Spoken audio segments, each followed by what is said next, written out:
Meeting to order, pursuant to meeting, welcome to meeting number 30 of the Standing Committee on Access to Information Privacy and Ethics, pursuant to Standing Order 1083H and the motion adopted by the committee on Tuesday, July 26, 2022.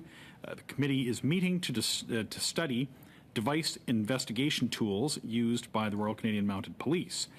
Today's meeting is taking place in a hybrid format pursuant to the House of Order of Thursday, June 23rd, 2022. So for members in the room, if you wish to speak, raise your hand. Members on Zoom, please use the raise hand function. The clerk and I will manage the speaking order as best we can and appreciate your patience and understanding in this regard. So I will introduce our witnesses for this panel this morning. We have with us from the Office of the Privacy Commissioner of Canada, Philip Dufresne, Privacy Commissioner of Canada, and Gregory Smolnik, Deputy Commissioner, Policy and Promotion Sector. So now we'll proceed with the opening remarks. The floor is yours. Take it away, Commissioner Dufresne. Oh, sorry, there is a point of order. Go ahead, Mr. Bazan. When the hammer drops, there's supposed to be no cameras in the room. Correct, yeah. Thank you. And I think we've got cooperation there. All right. With that, take it away, Commissioner. Good morning, Mr. Chair, members of the committee. I'm pleased to be here today to assist the committee in its study of the device investigation tools used by the RCMP. I'm accompanied by my colleague, Gregory Smolnik, Deputy Commissioner, Policy and Promotion Branch. This study follows media reports and a response to a question on the order paper, confirming that the RCMP was using technical tools to obtain data covertly and remotely from targeted devices subject to judicial authorization. The response and media reports also indicated that the RCMP had not consulted my office prior to using these tools. Comme vous le savez, en tant que As you know, as the Privacy Commissioner of Canada, I am responsible for the protection and promotion of the privacy rights of Canadians in the public and private sectors. My office does so by investigating complaints, providing advice to government departments and private sector organizations, reporting publicly on compliance with privacy laws, and promoting public awareness of privacy issues. When I appeared before you in June to discuss my proposed appointment as Privacy Commissioner, I indicated that I would have as my vision the following three elements. 1. Privacy as a fundamental right. 2. Privacy in support of the public interest. And 3. Privacy as an accelerator of Canadians' trust in their institutions and in their participation as digital citizens. To the committee's study generally, I would say this. Privacy as a fundamental right means that all institutions, including the RCMP, should have privacy as a key consideration when designing and deciding to use any technology that could have adverse impacts on the privacy of Canadians. Privacy in support of the public interest means that by considering privacy impacts at the front end and by consulting with my office, organizations can prevent privacy harms at the outset and indeed improve the tools that will be used to further the public interest, whether it be the prevention of crime, the protection of national security, or the advancement of Canada's competitiveness. Privacy and the public interest go hand in hand. They build on and strengthen each other, and Canadians and their institutions should not have to choose between one or the other. Privacy as an accelerator of Canadians' trust in their institutions and in their participation as digital citizens means that when organizations such as the RCMP consider privacy impacts at the front end and are seen to be doing so, this generates trust and reassures Canadians about the necessity of the tools and the measures put in place to mitigate privacy impacts and ensure proportionality between the measures and the objectives. En ce qui concerne le contexte propre à votre étude, in terms of specific background to your study, I would start by saying that the Privacy Act does not require the RCMP or any government institution to prepare privacy impact assessments or PIAs for my consideration, but the Treasury Board requires this in its policies. I hope to see this included as a binding legal obligation in a modernized version of the Privacy Act. As you know, the RCMP recently indicated that it had put in place a program to use on-device investigative tools, and other methods to obtain data covertly and remotely from these targeted devices. The RCMP confirmed that these tools could collect private communications such as texts and emails sent or received from the device, documents and media files stored on the device, as well as sounds within range of the device and images viewable by the cameras built into the device. The RCMP has also stated that the use of these tools is subject to judicial authorization. My office was not informed or consulted on this program prior to its implementation or since. After learning about this through the media in late June, we contacted the RCMP for more information, and the RCMP has since scheduled a demonstration for my officials in late August. In its response to the question on the order paper, the RCMP indicated that it began drafting a PIA in relation to these tools in 2021, but we have not yet seen this evaluation. We will review it to ensure that it includes a meaningful assessment of the program's privacy compliance and measures to mitigate privacy risks. We will also review it to ensure that any privacy-invasive programs or activities are legally authorized, necessary to meet a specific need, and that the intrusion on privacy caused by the program or activity is proportionate to the public interest at stake. This would require the RCMP to consider whether there is a less privacy-intrusive way of achieving the same objective. If we find shortcomings in terms of privacy protections, we will provide the RCMP with our recommendations, and we would expect them to make the necessary changes. In conclusion, I would reiterate my hope that the timely preparation of PIAs be made a legal requirement in a modernized version of the Privacy Act. Doing so would recognize privacy as a fundamental right, it would support the public interest, and it would generate necessary trust in our institutions, such as the RCMP, that are doing vital and important work for all Canadians. I would now be happy to answer your questions. Thank you. And for the first round of questions, we have Mr. Couric. Go ahead for up to 6 minutes. Thank you very much, Mr. Chair, and thank you, Commissioner, and congratulations. I know the last time you were before this committee, you it was expected that you would be appointed, so congratulations on that appointment. I'm sure it's been a busy summer for you. You know, you referenced in your opening remarks how one of your priorities as Commissioner is viewing privacy as a fundamental right.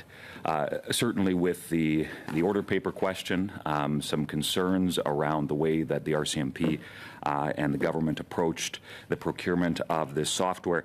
I'm wondering if I could hear your opinion as to whether or not you would see the government sharing your opinion as privacy is a fundamental right in the way that this process seems to have been gone about.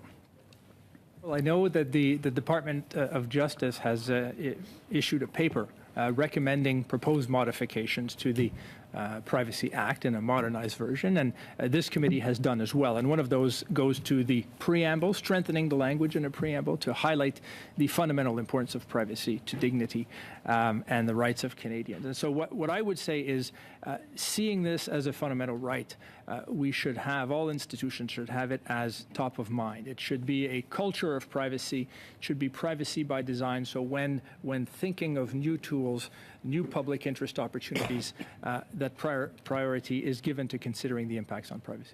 So I find it interesting when you shared a little bit of the timeline that about the RCMP's response to basically being called out on this with this order paper question and revelations. Do you find it suspect or curious that it was only after having this information gone public that it seems that they would have been more forthcoming with their privacy obligations?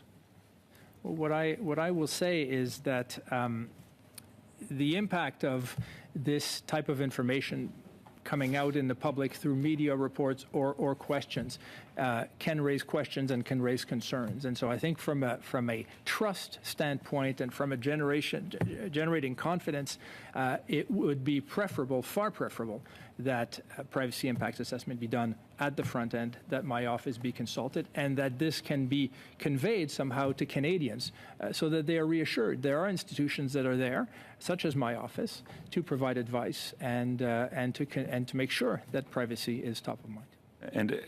And just to clarify, I know, especially when it comes to law enforcement, we have heard, and I'm sure we'll hear about how the operational realities of an investigation. Does your office have protocols in place to make sure that things like investigations and the integrity of those things could be protected? when we work with organizations, we ensure that the information is treated appropriately in terms of confidentiality and security. And so from my standpoint, as I stated, privacy is not an obstacle to the public interest. They go hand in hand and they strengthen each other. Thank you very much, Commissioner. Now, has your office, and I know that your office and a number of the other offices that report to this committee do some proactive work to look at how government is fielding their various areas of responsibility. And I'm just curious, has your office discussed or looked at software such as Pegasus or other types of spyware and its potential to jeopardize the rights and human rights of Canadians? Is that something that your office has looked into outside of the context of this study that we're undertaking now? I know that this has been discussed in terms of the appearance of my predecessor in this committee in terms of the facial recognition technology, and there were questions asked about that. But to my knowledge, this is not something that is used by government institutions, and but it is something that this type of technology is the type of technology, in my mind, should be looked at very carefully from a privacy standpoint to ensure that its impacts are known and mitigated. So just to clarify, your office has not undertaken an assessment of the use of software like Pegasus or other types of spyware and its impact on the privacy of Canadians? No, we have not. But in the context of this matter, we look forward to receiving the PIA and information from the RCMP, not with Pegasus, but with type of tools that are being used in this context. So are you aware, outside of the information that was provided in the order paper question that's been referenced, other entities in government that have throughout the last number of years, and especially the rapid evolution of types of technology like this, if this sort of technology has been used in the past and if other privacy assessments have been done? I'm not aware of other types of technology or privacy assessments. Our office has been involved in reviewing the facial recognition technology. It has been involved in the clear view, the use of images. It has been involved in investigation in terms of cell site simulators, so these types of technology. And when we look at the privacy impacts. We look at making sure that certain public interest may require the use of these tools, but making sure the safeguards are there to minimize and to ensure it's proportional. And in the few seconds that I have left, if I could, Mr. Chair, has your office been in touch with any provincial counterparts on these or related matters regarding the use of technologies during law enforcement investigations? In the context of facial recognition technology, there was coordinated work with provincial privacy commissioners, and there was a joint statement that was issued on recommended principles in these matters. Has there been any work? Oh, okay. No, you're out of time, Thank Mr. you very much. And now Ms. Hefner. Thank you very much, Chair. And through you, I'd like to thank the Privacy Commissioner and Mr. Smolnik for being here to answer our questions today. I would also like to take you back through a little bit of the timeline. I think you said that you understood about RCMP's use of technology in June, and then you got an update from the RCMP just this month. I'm wondering if you can give us, can you clarify, have you gotten some information already from the RCMP about their use of technology that can be used to spy on people's cell phones? Thank you. Not at this time. So we were made aware through the media of the use and the question on the order paper at the end of June. So we reached out to the RCMP, and they are aiming to provide us at the end of August with information. So it will be coming this month, but it hasn't come yet. Okay, so from what you know of the RCMP's use, limited use of technology in some investigations, do you have concerns about how it was being used? Can you explain any concerns, privacy concerns, or other concerns you have about violation of people's rights under the Charter? Well, we have not received the detailed information in terms of the context and the use, and so that's what we look forward to receiving and to providing advice with the facts. I think what I could say at a high level is, on the one hand, these tools appear to be highly potentially intrusive in terms of their capabilities to gather information. On the other hand, they are also subject to an extensive regime in terms of authorization, judicial authorization, and conditions. So we will look at those two aspects to see the intrusiveness of the tools, but also the safeguards, including the fact that they are if they are, and the extent to which they are subject to judicial authorization and the criteria and notification, so the elements in terms of the criminal code. And we're going to look to see if, given the evolution of the technology and the capabilities, should there be more in terms of safeguards, whether it be with respect to retention policies or otherwise. So these are the things that we're going to be looking at once we have the briefing and the more detailed information, as we would have done and as we would in the context of any program where a PIA would be done. Thank you. And you mentioned that there should be some updates to the Privacy Act that should include this under its purview. And I'm wondering if you can give us a little bit more detail about how that legal framework should look.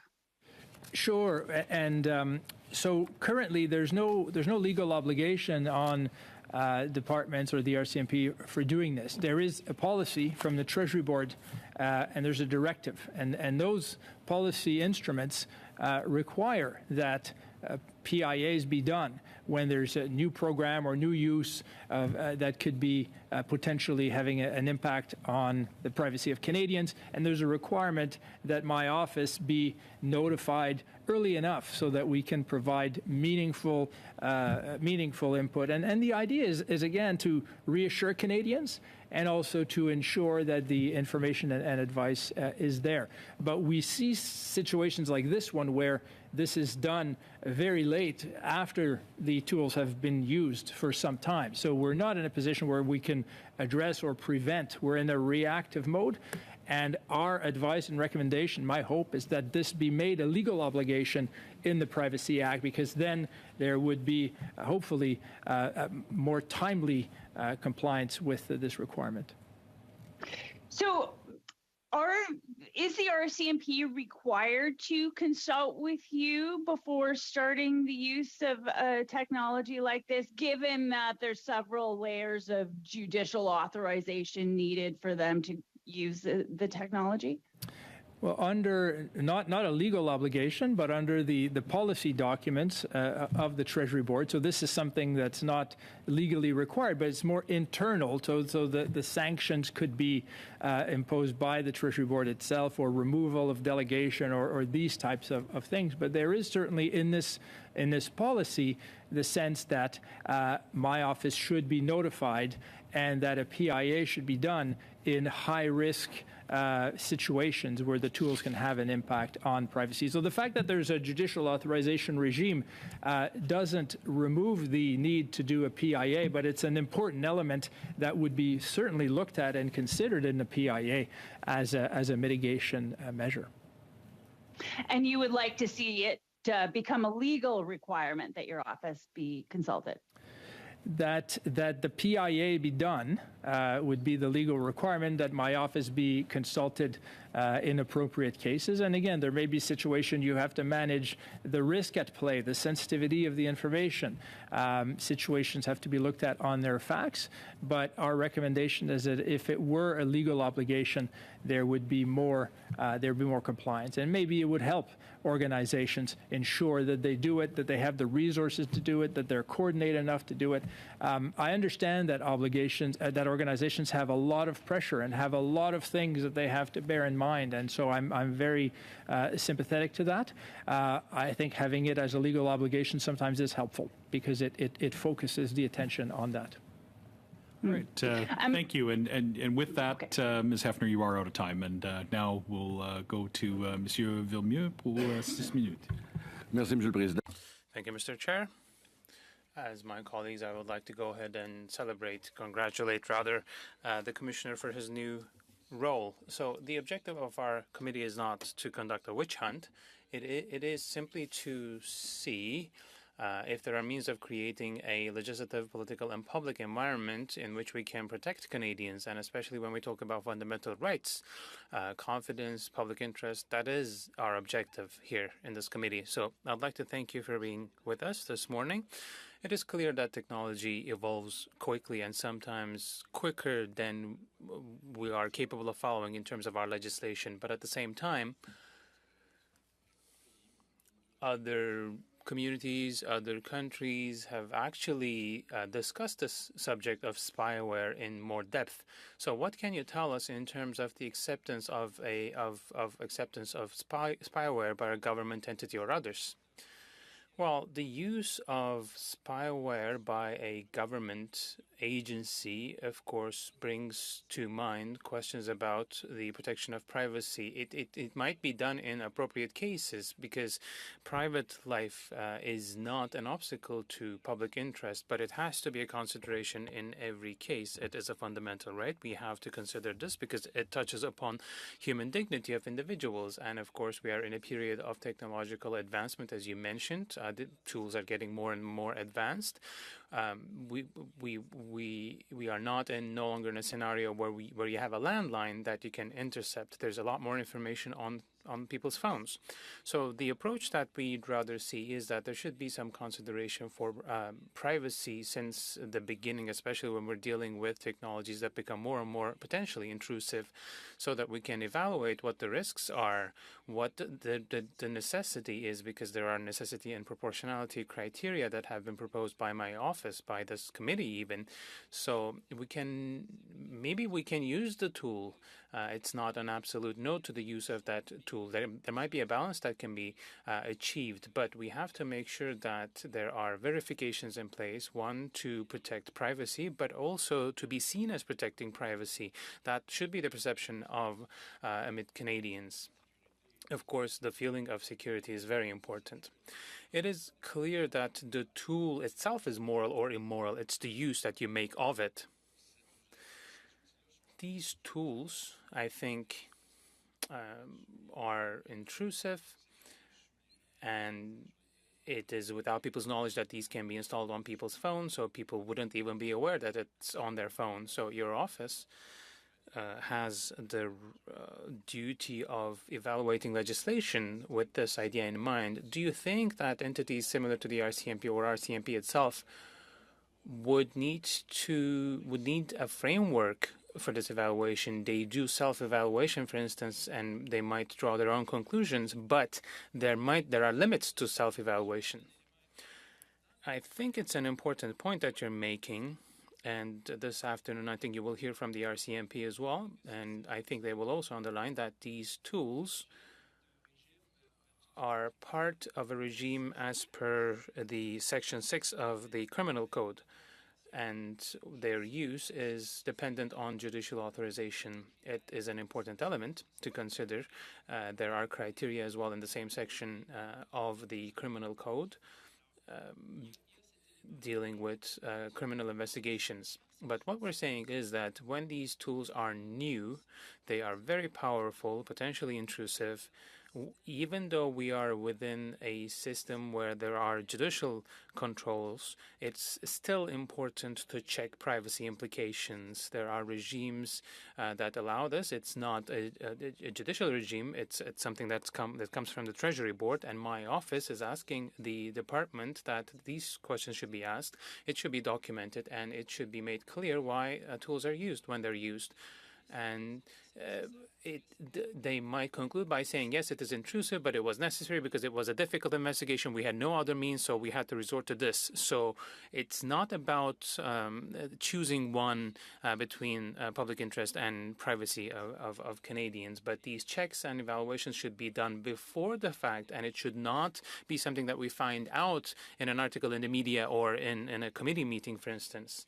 So these preliminary checks should be done, and my office should be consulted when necessary. Of course, there is this impression of breach of trust, if you will, in all this. There are different bills that are relevant here. But what I'm worried about is that there might be some cracks in these bills. Things might slip through these cracks. Have you looked into that?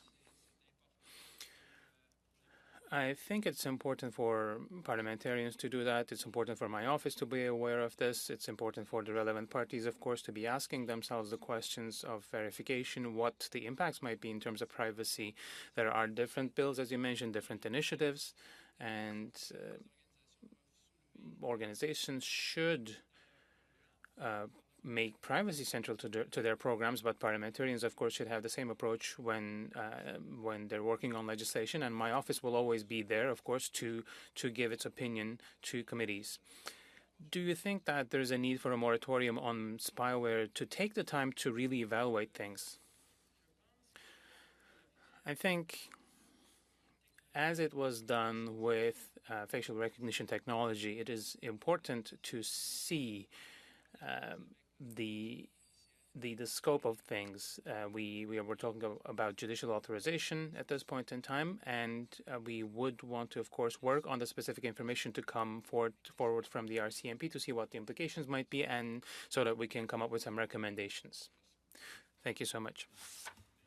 Mr. Green for up to 6 minutes. Thank you very much. And already some very important points, I think, raised, and hopefully will help guide us on these future discussions around balancing Moore's Law and the advancement of technology with legislation and, quite frankly, a workforce that may not be as up to date on the technology to be able to provide adequate insight on its proportionality. So, Mr. Dufresne, when you mentioned that you're looking to see the privacy impact assessment as a legal requirement, can you just take a brief moment to expand on why that wouldn't be important for your office to be able to provide oversight to the basic functions of this rapidly increasing and expanding use of technology?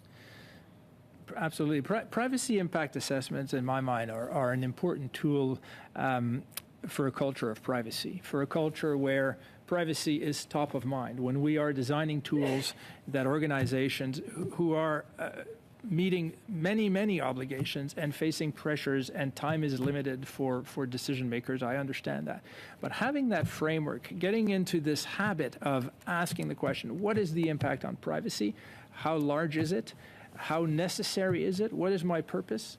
Why do I need this information? Do I need as much? What are the safeguards that we're putting? So all of this risk assessment and the identification of mitigation tools, the identification of proportionality, all of this creates a culture of privacy, by design. And in the ideal scenario means that my office doesn't need to be involved, or very little, because we're informed of it, we're notified, we look at it, we're satisfied, or we provide some advice, but it doesn't give rise to situations where either there's a complaint, or there's a concern, or there's a sense of distrust, or questions are being asked. So this is good in my mind for everyone. It ensures protection of privacy for Canadians. It ensures organizations can achieve their goals, and ensures that there's trust in society, and Canadians can feel they can use these tools and participate as digital citizens. Yeah. And I think when you had talked about the strengthening the language of privacy as a culture, you had mentioned about putting strengthening fundamental rights in the language of the preamble. Just so that I'm clear, is preamble legally binding in legislation? It's not legally binding in terms of to the extent of a section of the Act, but it will be looked at in identifying the purpose of the Act. It will be looked at in identifying sections of the Act. So preamble is very helpful. So we would look to the preamble. But not legally binding. Well, it's legally binding in the sense that it's going to be interpreted by courts in terms of how the statute, how the sections of the Act will apply. But you would want to have sufficient protection in the sections themselves. And if there's a lack of clarity or some elements to be given some nuances, the preamble will assist in highlighting what was the intention of Parliament. Has there been any contemplation by your office on what legally binding language might look like in the Privacy Act? Because quite like my good friend Mr. Villemure, I'm interested in seeing the fruits of this labor over the next 2 days result in recommendations that will hopefully strengthen the new legislation of the Privacy Act. And before you answer that, I want to reference the time that we spent on the mobility data tracking. And that was a culture, again, referencing that the Treasury Board has this language within it, but we had a department who went beyond the scope of the Treasury Board's directives and had this committee spending a considerable amount of time contemplating that use. So help me close the gap between suggestions, culture, preamble, and strong legal requirements for privacy. Right. Well, and in the context of this study, and there was the study in terms of the mobility data, there was a study that this committee did in 2016 in terms of overall Privacy Act reform. So there are a number of recommendations, and the one that is very relevant here that I'm reiterating is the one about having in the Act a section requiring that organizations prepare privacy impact assessments when they are designing. I want to jump in on that because we had spoke briefly before the meeting, and you know that I've been trying to champion the duty of candor. And I would put to you, given your past roles, that you would know better than most just how serious and how important Parliament is as the Grand Inquisitor of the nation to ensure there's oversight, civilian democratic oversight over our institutions. And yet it seems like, and in fact, I believe there's been judicial comment on how CSIS and the RCMP have a bit of a cavalier approach to Parliament. So can you comment on how privacy assessments ought to be, or do you think privacy assessments should also be made readily available to this committee to help offset some of the unnecessary time that we might have in investigating these things if there was a bit of a more proactive duty of candor within this particular committee? Well, I think it's a similar idea as to why my office should be receiving notification of these privacy impacts assessments. There was a recommendation made, I believe, by this committee in terms of not only requiring PIAs, but also requiring reports or more fulsome reports in terms of privacy management initiatives, in terms of privacy steps, so that this information can be made available either publicly or if there are some issues about public information, that it's be made available to the proper entities, my office, certainly this committee. If information has to be confidential, there are tools with that, but it is important that the proper bodies, including this committee, including the House, have this information. And again, it generates this notion of trust, in that questions may not need to be asked if you have this information provided on a proactive basis, and therefore that allows the organization to fulfill their important public interest without having to answer these questions after the fact. Thank you. Okay, thank you. And now for up to 6 minutes, Mr. Williams. Thank you very much, Mr. Chair, and I'll follow my colleagues' questions, and I'll also amplify. Thank you very much for attending to me and being here today. Can you hear me? 5 minutes? Yeah. Oh, yes, thank you. Perfect. Exactly what I've got.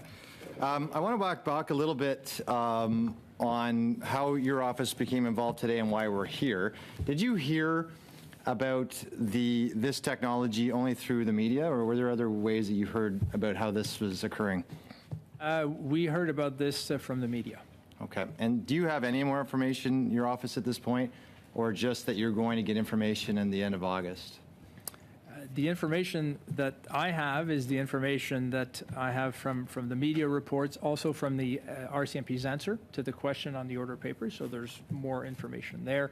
And I know that there will be a fulsome briefing to my officials at the end of August, but I don't have more information than that. And in terms of asking for more information, did you formally request more information at this time or at any time prior to her hearing about this in the media?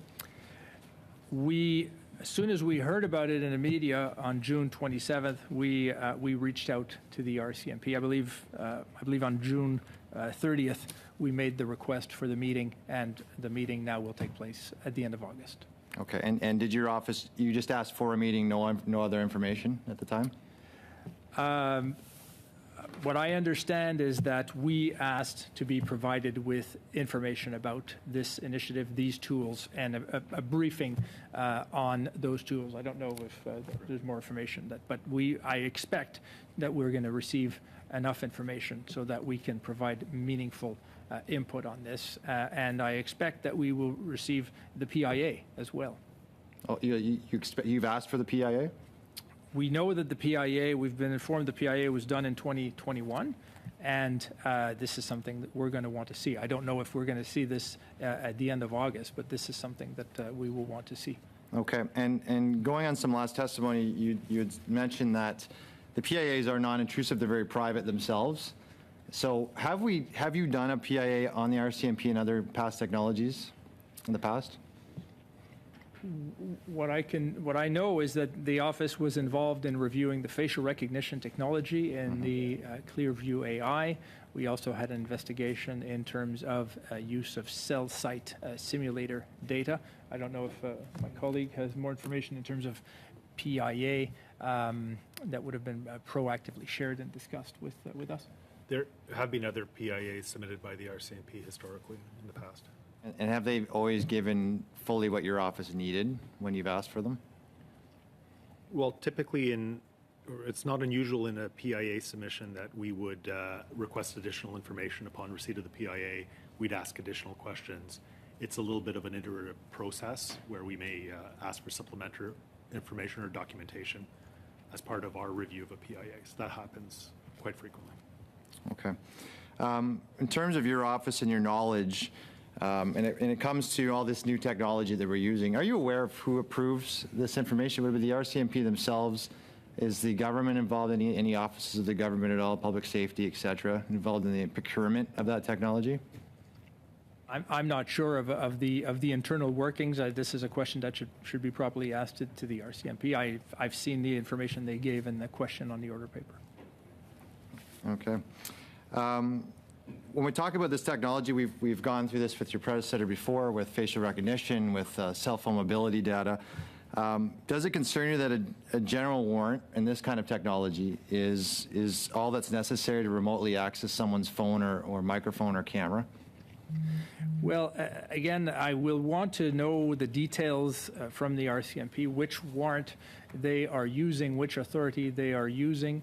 If it is Part 6 of the Criminal Code, there are more safeguards there in terms of authorization, in terms of notification to the person after the fact. So this is going to be part of what we look at to see if it's enough. And if this is used, if it's this one, and if we need to strengthen it with other means. But the Part 6 in the Criminal Code does have a number of safeguards built in. And we know that this technology has been used in the U.S. It's no longer allowed to be used in the U.S. So would you have concerns, I know this is my last question, Mr. Chair, concerns on its use in general, just from knowing what you know right now, and what would those concerns be? Well, I think that my concern is making sure that this type of technology is looked at from a privacy angle, and that is looked at carefully to ensure that it doesn't go further than it needs to achieve the necessary public interest at play. So this is something we'll be able to do once we see the details of the specific tools and the uses, the purposes, and the safeguards. Okay, thank you, Mr. Chair. Thank you. And now Ms. Khalid for up to 5 minutes. Thank you very much, Chair, and thank you to Mr. Dufresne for being here today. I'll just start perhaps by going back to something that I wanted to clarify. You said, I believe you had said, to your knowledge, there are no Pegasus-like tech that's being used by government departments that you're aware of. Is that right? I think Pegasus itself, I think I was referring to this program, and to my knowledge is not used by any government agencies. And sir, you have a lot of experience. I would ask you, on a world scale, where does Canada place in its protection of privacy of Canadians from mass surveillance or the use of Pegasus-like technology in surveilling Canadians? Where does Canada stand on the world?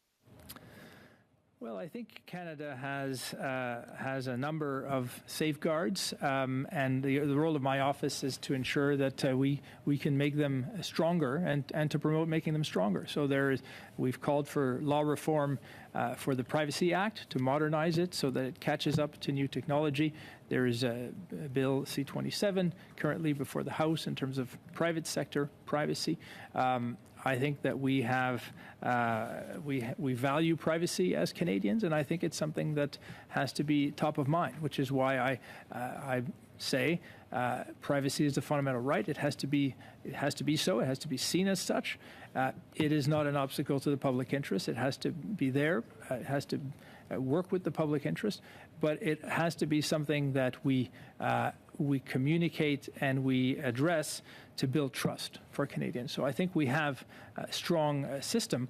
I think it could be stronger, and I think it's important that it be world class, and that be the best system in privacy, because it's a fundamental right, fundamentally important for Canadians. Thank you. Now, you just mentioned the use of such surveilling technologies by private organizations. I know in the news we heard recently the AWZ group, which Prime Minister Stephen Harper, the former Prime Minister Stephen Harper, has been deeply involved with. And there's technology such as Coresight that uses facial recognition software, or Visight and their behavior recognition software. Are you concerned about how those technologies being developed are being used by private companies, and whether we should be doing more? I know you just mentioned Bill 27 as well. If you can just expand on that. Well, I think it's important that both for private sector and public sector that we have modernized legislation that treat privacy as a fundamental right, that does so while advancing the public interest, and that does so by generating trust. There will be some different considerations in terms of necessity and proportionality, in terms of ensuring that whatever tool is used is warranted and is legitimate to goal. And in terms of the public sector, there will be a necessity that will often be at a higher level if you're talking about public interest, national security, prevention of crime, and so on. So they're distinct situations. They have to be looked at in their context. Thank you. And just lastly, I think I just want to go down this path. We know that over the past number of years, the RCMP has investigated, for example, members of parliament, and that was part of the motion that is before us. Now, in your opinion, I mean, obviously the work that you do as a privacy commissioner impacts all government departments, impacts the House, impacts and tries to protect the privacy of Canadians.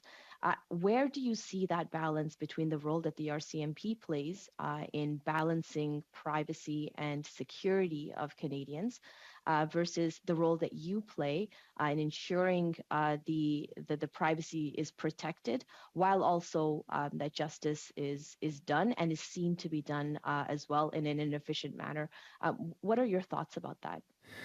Well, as the Privacy Commissioner, my mandate is to promote and protect the privacy rights of Canadians in the public and in the private sector. So that's the mission that I have, that my office, my colleagues have.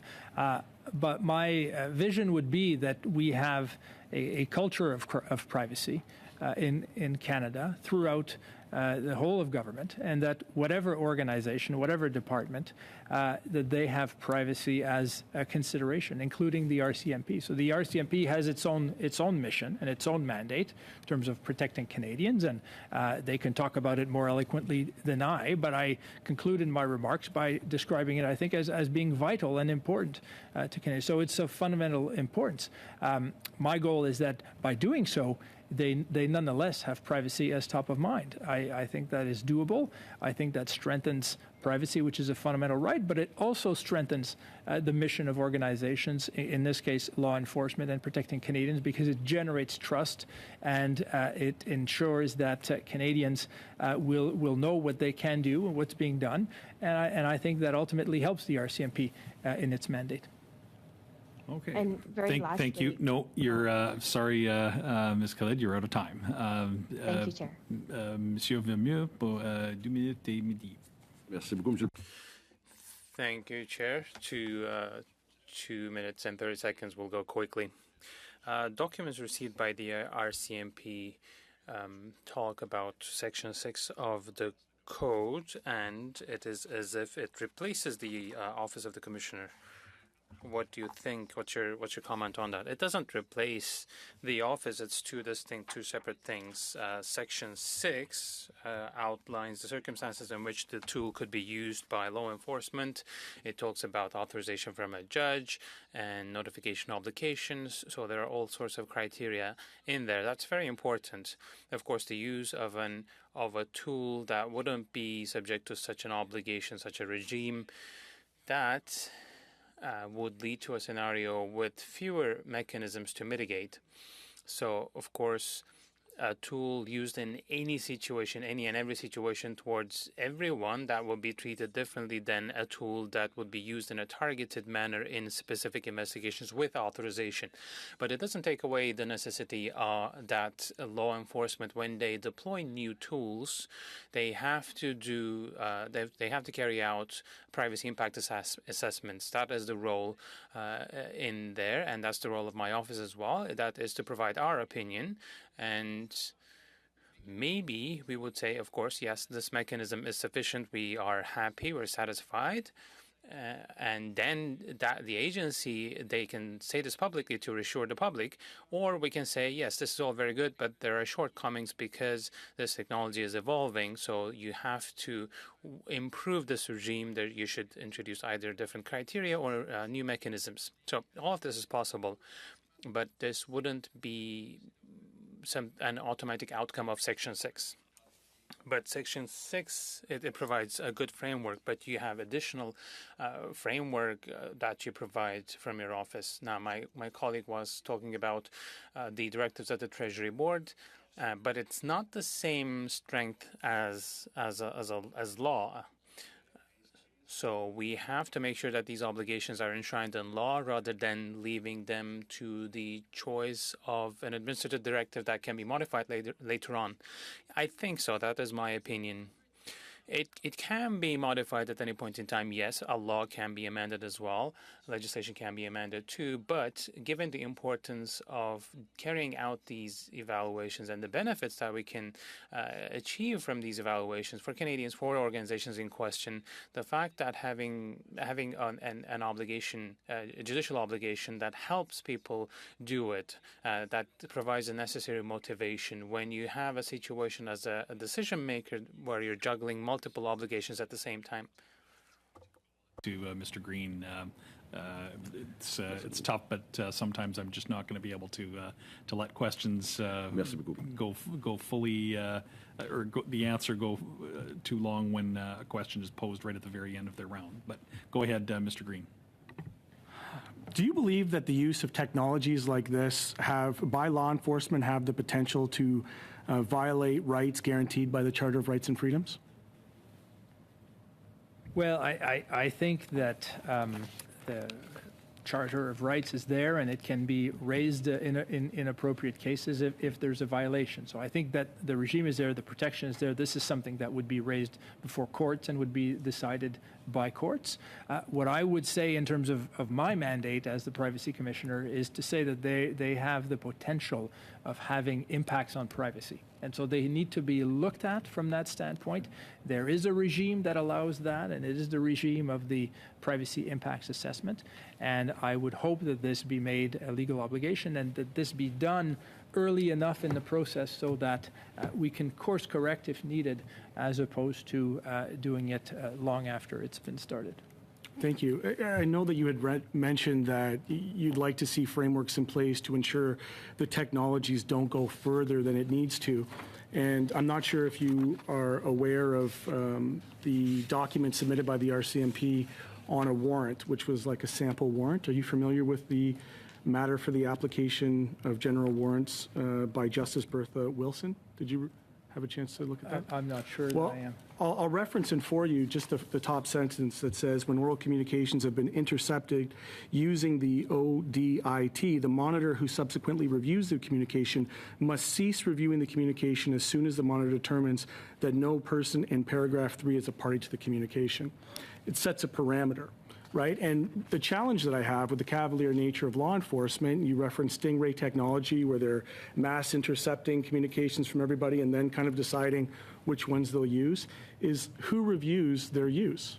So once this warrant is granted, and surveillance has begun, what mechanisms are in place to ensure the RCMP are adhering to the terms of this warrant? And that's right. And this is what we want to be looking at. And these are questions you may want to ask to the RCMP when they appear before you. But how does the regime work? How well does it work?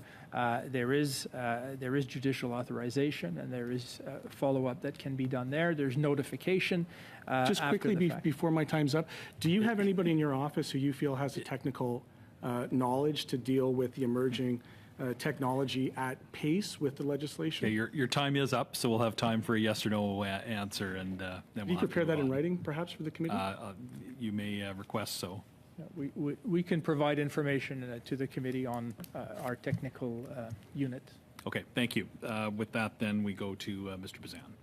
Thank you, Mr. Chair, and I want to thank the Privacy Commissioner and Deputy Commissioner for being with us today. I think that this is an important discussion, and I just want to go back to, you said earlier in answering questions to Ms. Khalid that Pegasus is not used by other government departments.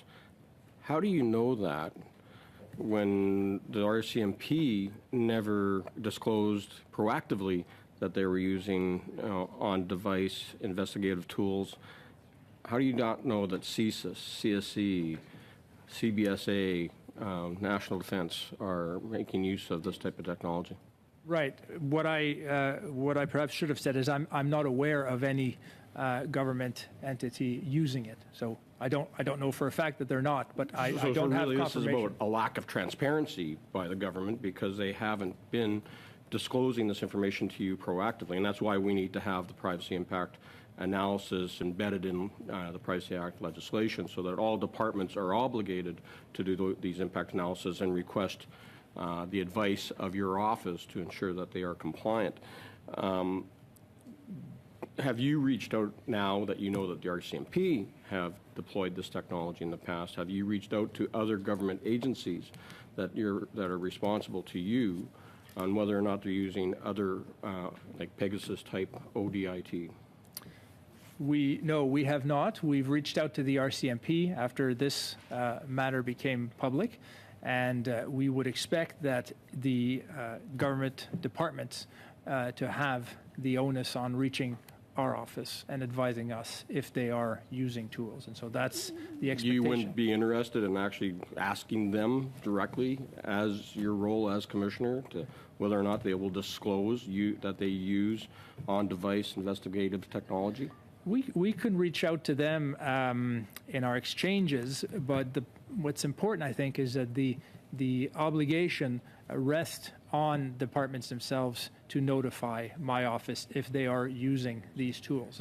It is, I wouldn't want to create an expectation that unless we proactively ask all organizations, they don't have to provide us with the information. So I think it's important. That's how the directive and the policies of Treasury Board are designed, that the onus is on the obligations to advise the Privacy Commissioner of the use of those tools, and I would expect them to do so. So, you know, as conservatives, we do believe that we want to make sure that police agencies and our national security and criminal investigations have the appropriate tools to do this, as long as, you know, charter compliance is in place, that privacy rights are protected. How do you feel about, you know, the unintended consequences? Because they may have a warrant to, you know, turn on a cell phone and monitor the data or the video of conversations happening between a person of interest. But what about the other Canadians who might be around that device and have their privacy violated as well? How do we balance that off?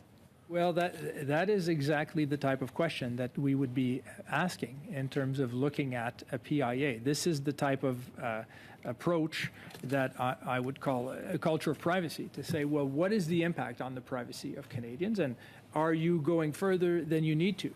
You may well need to do it to investigate one individual, but are you using a tool that's going to be gathering information about other individuals? And is that necessary? Can that be avoided? Can that be mitigated? So this is part of the context that we would want to look at to see if it's minimally intrusive from a privacy standpoint. is there a responsibility across government agencies and departments to ensure that they respect the charter where they are prohibited from spying on Canadians? This is spyware, so they cannot directly or indirectly spy on Canadians unless proper warrants. And do you believe that the current warrant system we have in place is modern enough to deal with the spyware that's out there now? Well, this is why we need this information. This is the question that we will be asking when we receive the briefing on the information to see, given this new technology, are the safeguards sufficient? Or do we have recommendations to make it safer from a privacy standpoint? These tools may well be needed, but do they have an impact from a privacy standpoint that is greater than what is warranted given the purpose? So this is an important question. This is the central question to my mind when doing a PIA, is to looking at the purpose, looking at what the impact. Okay, thank you. And now Mr. Baines for 5 minutes. Thank you, and thank you to our guests for joining us today. According to the RCMP's response to the order paper question, the Office of the Privacy Commissioner raised concerns about the covert access and intercept team. What were those concerns? We did not raise concerns with respect to the specific use of tools in this instance because we have not been consulted on them yet. So we will be consulted on this at the end of August. I believe the reference is made to some of the other investigations that took place with my office in terms of the cell site simulator and the Clearview AI, which was the use of facial recognition images of citizens. So there has been engagement and work between the RCMP and my office following these matters, but it does not relate to the current matter with the use of this new technology. Okay, and there's RCMP's response to the order paper question states that in the past, the RCMP intercepted private communications and other data in motion pursuant to Criminal Code Section 185/6, Part 6, authorizations and other judicial orders and warrants. So in your opinion, do these warrants provide sufficient protection? Well, this is what we will want to answer once we have the specific information about the tools and their capacities. Certainly, it does provide protection, and it does provide safeguards, and hopefully it provides sufficient safeguards. But this is what we'll be looking at when we have the briefing on the tools themselves at the end of August. Okay, what benefits does a PIA offer that a judicially approved warrant might not? The judicially approved warrant will look at the specific request before it on the basis of the criteria in the criminal code, and will follow that process. What the PIA will do is it will look at it from a program perspective. It will look at it broadly in terms of what are the types of tools that are available, that are being used, what are the mechanisms to authorize the use of those tools? Are the mechanisms sufficient? So, for instance, should there be different requirement or additional requirements before they could be judicially authorized, or should there be, in addition to the judicial authorization, mechanisms for safeguarding of information? Perhaps that's not necessary, but the PIA serves that purpose, to look at it not with respect to a specific case, but with respect to the program as a whole. Okay, so do you believe your office should be consulted on every use of ODIT, or should it be case-by-case basis? In terms of being consulted on the PIA, I'm not suggesting that every time an ODIT is being sought in a given investigation that we would be consulted. Not at all. What I'm suggesting is that a PIA should be done on the program and on those tools, and that we be consulted with respect to this program and with respect to those tools generally, so that we can provide input as to whether the process as a whole is sufficient to protect privacy, not with respect to specific cases. Okay, and how far along is the RCMP's privacy impact assessment? I don't know. You would have to ask them that. Is there a timeline that you expect to receive the PIA? What I know is we will receive a briefing at the end of August on these tools. I don't know if the PIA will be concluded at that time. That would be something to ask them, but I know that we will be receiving a briefing at the end of August. Okay, so do you have any concerns about the approval process for the use of ODITs? If so, how can they be addressed? My concern is that the PIA in this instance was not brought to my office's attention before the tools were used. So that's my focus, is looking at how this program has been looked at from a privacy standpoint and having the ability to provide our input. I don't have concerns that I can share right now in terms of the specifics because I have not seen the specific information. Okay, thank you. And so with that, we've completed 2 full rounds under the time portion that that the committees operate under. We're going to a 3rd round now. We'll begin with Mr. Couric for up to 5 minutes. Thank you very much, Mr. Chair. And it's certainly been very revealing, some of the information. One question that I'd like to ask, to kind of dig into one of your responses previously, is that the onus is upon government departments. And I know certainly scarcity of resources is a reality that your office faces, but it's the onus is upon government departments, agencies, and by extension entities like the RCMP and whatnot to reach out to your office. However, the precedent that certainly I see is one that's not very good.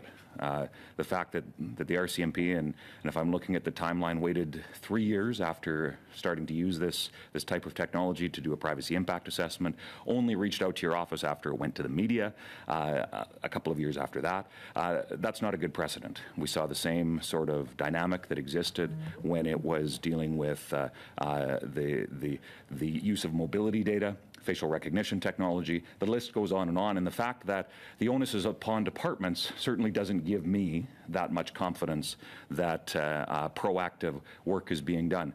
Now, I'd ask for your feedback, I guess, on my interpretation, certainly, as now a second-term parliamentarian, that a lot of work has to be done to ensure that privacy is actually respected in our government. Absolutely, and this is something that I will be looking at in terms of what can we do in terms of the OPC in helping this process. So first position I'm stating is that the recommendation should be a legal obligation, and it should be on the departments to do so and to proactively do so.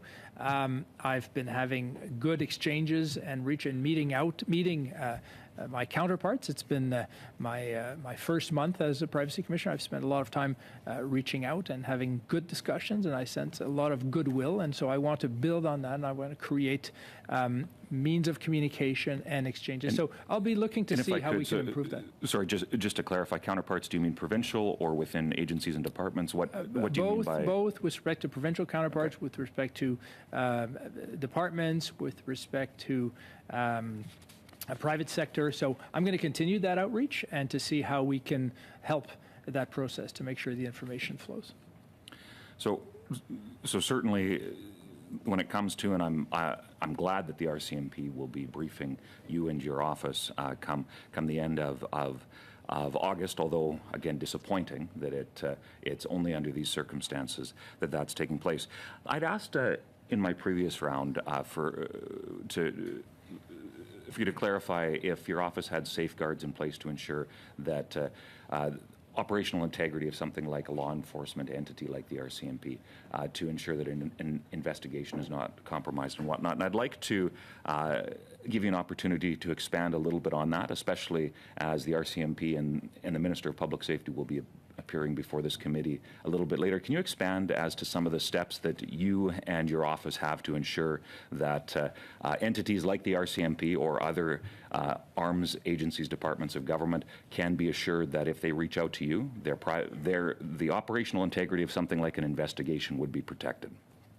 Certainly, if we will put in place the mechanisms necessary so that if we receive information that is confidential or secret or top secret, obviously we want to protect that. Again, that goes to the point on privacy is not an obstacle to the public interest, and so it's not in the public interest to jeopardize the confidentiality of investigation information. So looking at privacy impact assessment has to be done in this context. If there's information that's of a particular sensitivity, then it has to be treated appropriately, and we would put the measures in place to do so.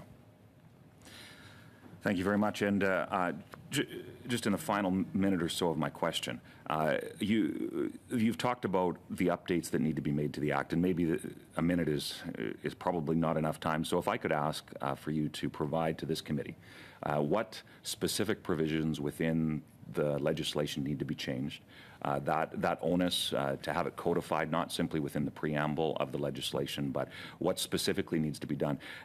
Certainly as a committee member, it would be helpful for you to be able to provide that information. Probably in writing would be the best, if I could ask that of you and your office in the coming days as we continue to look at this. Absolutely. Okay. Thank you very much. Thank you, Mr. Chair. Thank you. And next, then we have Ms. Hefner for up to 5 minutes. Thank you, Chair. It sounds like, Mr. Dufresne, you haven't seen the documents provided to this committee by the RCMP. So I'll share in a letter from Commissioner Brenda Lucky, we learned that since 2017, the RCMP has used this audit technology. Audit stands for it's the technology that they use to access people's devices in support of 32 investigations in which a combined total of 49 devices were targeted. And then, so this is back to 2017. It's been used 32 times to access 49 devices. And in a list of the types of investigations that the RCMP has used this technology, it's things like terrorism and kidnapping and murder and trafficking.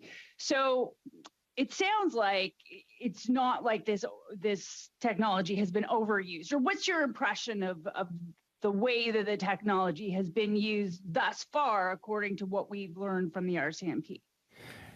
I think this is exactly the type of information that needs to be looked at in a PIA and by my office being consulted on it. And this is the type of thing that would certainly go towards saying, okay, there are mechanisms here for approvals. Is it being used in specific tailored cases appropriate to the severity of what's at stake, and so on and so forth. So these are the types of things. It is very relevant information to consider, and part of what we look at in terms of necessity and proportionality. Absolutely. And would you say that there are circumstances in which the RCMP should be allowed to use this technology because you can't tap, I mean, it's not useful to tap a home phone anymore. People aren't using those anymore. And that people who are maybe committing terrorism or murder or kidnapping or shouldn't have the right to privacy like that, you lose that right. Can you just sort of talk about whether this is useful technology in some cases and whether some people shouldn't have the right to privacy? Well, I think that what's important is that the tools be looked at in terms of their impact, in terms of their purpose, and the importance of the public interest at play. It's not a zero-sum game, and it's not you achieve the public interest by sacrificing privacy. You achieve both.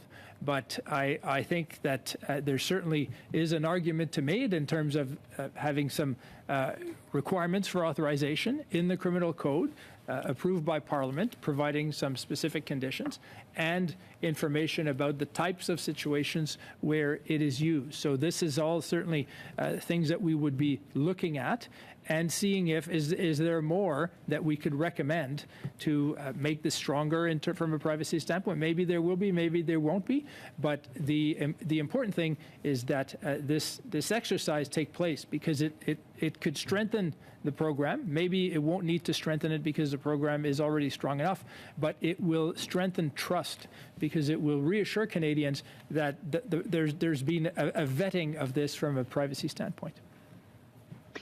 Thank you. And can you talk about some of the checks and balances that are already in place? For example, we learned that you do need 2 types of warrant for the RCMP to use this technology, a transmission data recorder warrant and a general warrant. It has to be approved by a judge. It has to go through a special department of the RCMP. Can you talk about that a little bit further? Well, and I think this is something the RCMP will be very well placed to talk about in terms of the details, but I can say that there is a requirement for judicial authorization. There are criteria for obtaining this judicial authorization. There is a requirement. There are some specific time periods for the duration. There are requirements to notify the individuals at the end of the process, and there's possibility for extending that. So there are a number of safeguards that exist in that. And so the question will be: are there other things that could be required or recommended, given the privacy intrusiveness? As I say, maybe there will be, maybe there won't be, but going through that exercise will be important.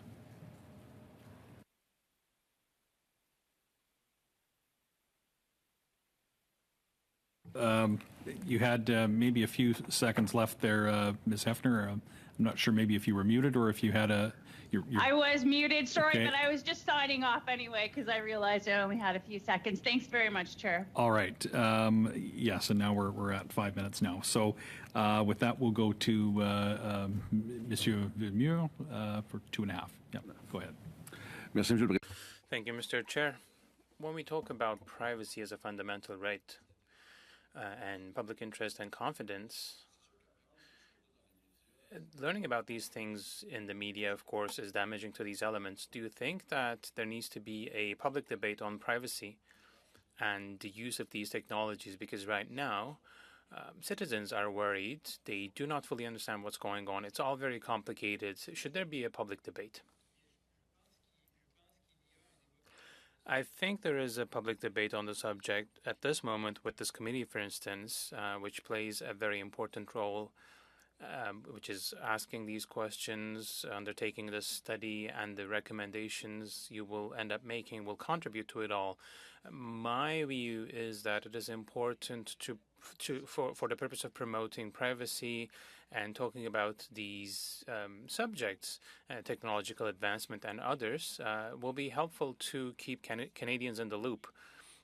Yes, there are new technologies, but what are the mechanisms that are in place to protect the privacy of Canadians? That also should be known. When you find out that there are committees, for instance, such as this one, which carry out studies in terms of the impact on privacy, or my office that can be consulted, which can issue recommendations, that constitutes a regime that helps prop up the confidence of Canadians. So it's not only every Canadian who will have to defend their privacy. Do you think that there should be awareness raising in this field as well? Yes, I think we have to do more when it comes to awareness about privacy, education at different levels, at different school levels, because we live more and more in a more and more digitized environment. So yes, it will be beneficial. Thank you. Okay. The colleague to my left asked a response from you in writing, but do you have the technical expertise to be able to assess these new technologies, yes or no? Yes, we do have a technical team that's very, very, very strong, and it is part of what we do. We do evaluate technologies, and we try to make sure that we keep up with the developments. Thank you. Mr. Green now for 2.5 minutes. And I'd like to continue on that line. You know, I'm sure that your budgetary concerns when you come into the new role, you're looking at it. Do you believe that your department is set up contemplating the proactive approach to the assessments, the rapid advance of technology? Do you believe that you're set up and fully funded in a way that you'll have all the tools and resources necessary to keep up with the subject matter expertise and this growing explosion of surveillance tools that are being used? Well, we're certainly looking at the resources situation very carefully. We have had the Privacy Act extension order that extended the ambit of the Privacy Act, so we've made a request for more resources based on that. We're waiting for the answer on that request, but we're also looking at C-27. We're looking at potential modernization of the Privacy Act itself, and so all of these are raising questions in terms of resources. Not everything requires more resources, but I'm certainly looking at this very carefully. It's one of my focuses to see, do we have what we need, and what will we need so that we can be as efficient as we need to be to face these new challenges and realities. Thank you. I know, Mr. Chair, like even just going through some of the preliminary supporting documents, as somebody who likes to think they're somewhat technologically savvy, one of my concerns that remains is that there's just so much out there that we know we don't know, but then we don't know what we don't know. And my concern is that we have a generation, quite frankly, of court justices, of judges who are making decisions on proportionality who may not have, quite frankly, the technical expertise to keep up with making adequate decisions on exactly what it is they're giving warrants to. So in the contemplation of the Privacy Act, are there specific legal frameworks that you'd like to see that might help guide our judiciary to make the adequate assessments on whether or not this is proportionate? Well, I think we need to make sure that whatever decision maker, whether it's the judiciary, whether it's my office, whether it's departments, have the necessary understanding of the technology that's at play. So we need to understand the privacy impacts. We need to understand the information at play, but we need to understand what are the capabilities and what is, does that change the nature? There's discussion of metadata, and we have privacy legislation in the public sector that's 40 years old.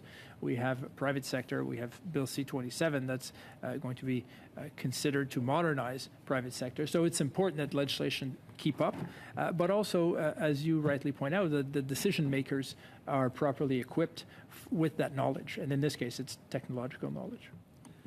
Okay, thank you. And now to Mr. Williams for 5 minutes. Thank you very much through you, Mr. Chair. And following the vein of not knowing what we don't know, certainly when we're looking at this kind of technology and what we've just learned, this was started in 2018. So knowing how technology evolves, we probably have a lot more technology that could be being used that we have no knowledge of.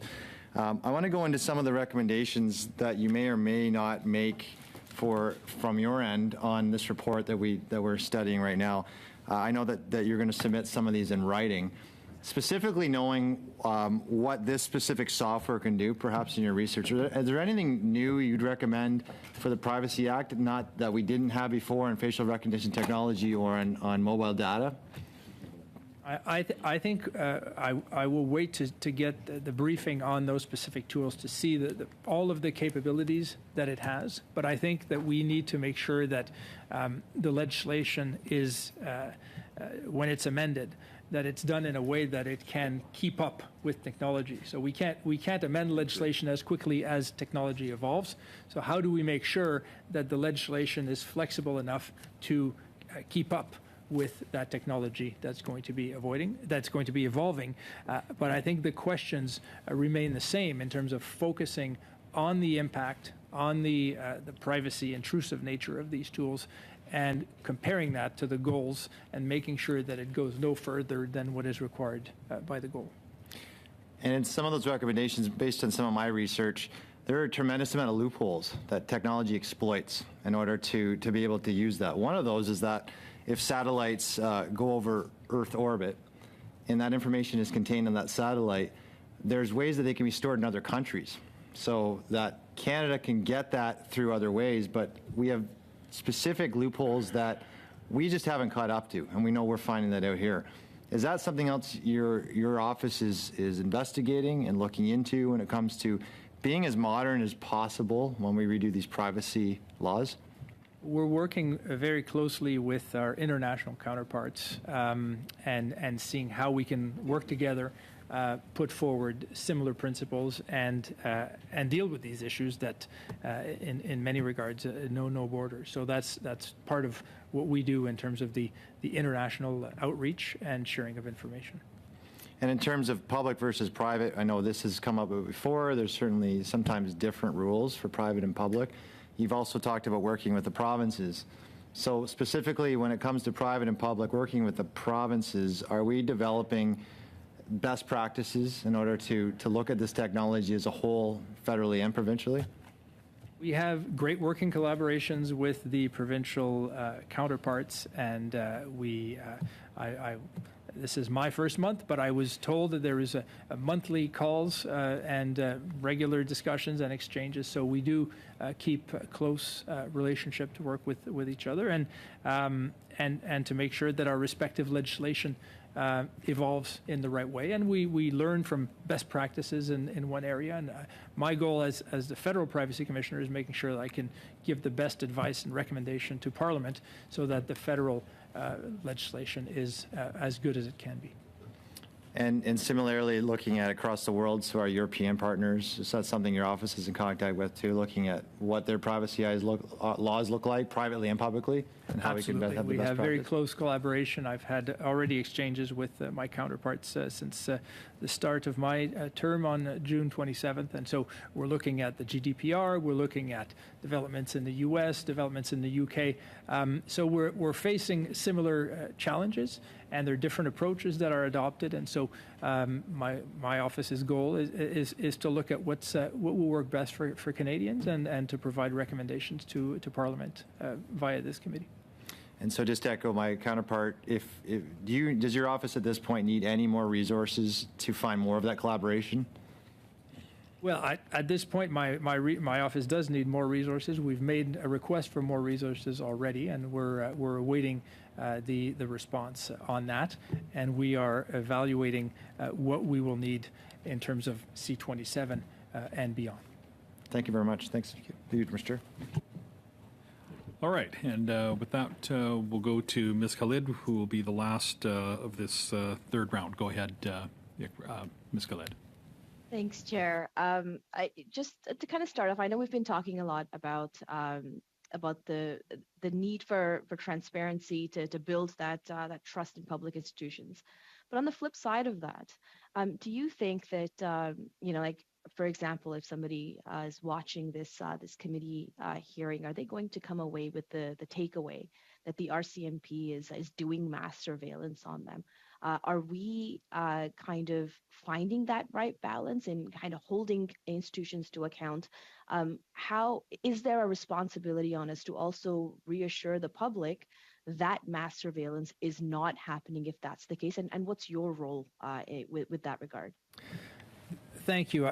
I think it's an important point. And I think when I talk about privacy as an accelerator of trust in Canadians and their institutions, I mean that. It's important that Canadians be reassured about the processes that exist and about their institutions and what their institutions are doing. So in this case, I think Canadians will see that the RCMP is providing responses to Parliament, will be appearing and will be sharing information and answering questions of this committee, playing a fundamental role in obtaining information and in providing advice to the House in its report. So I think this is a strong functioning system.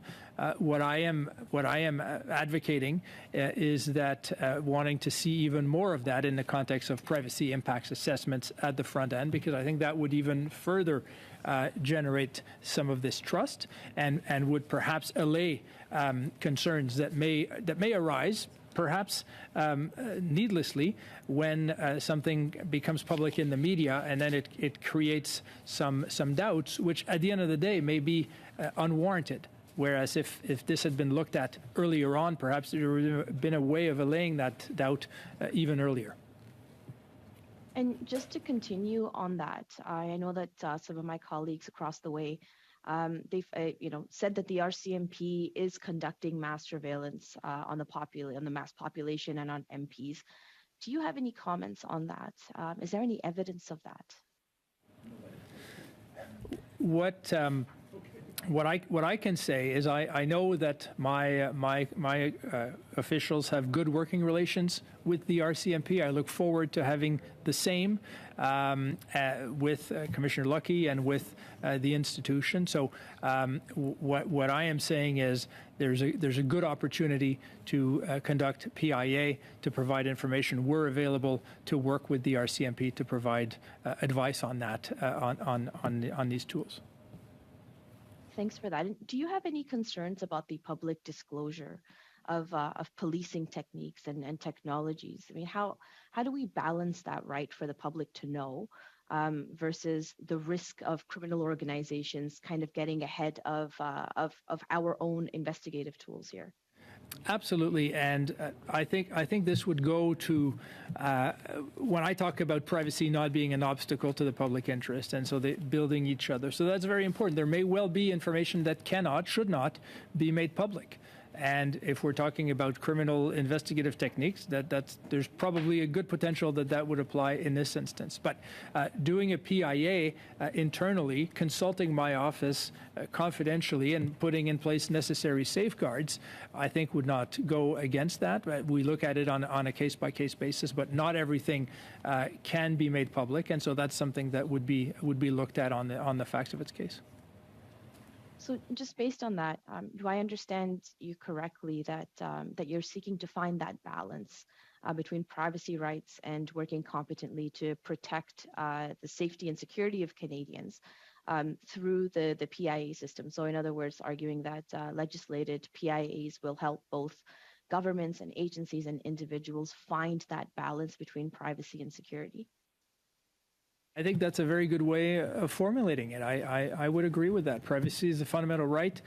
It needs to support the public interest. One of the ways of doing that while generating trust is to have PIAs at the front end and a good process for reviewing them.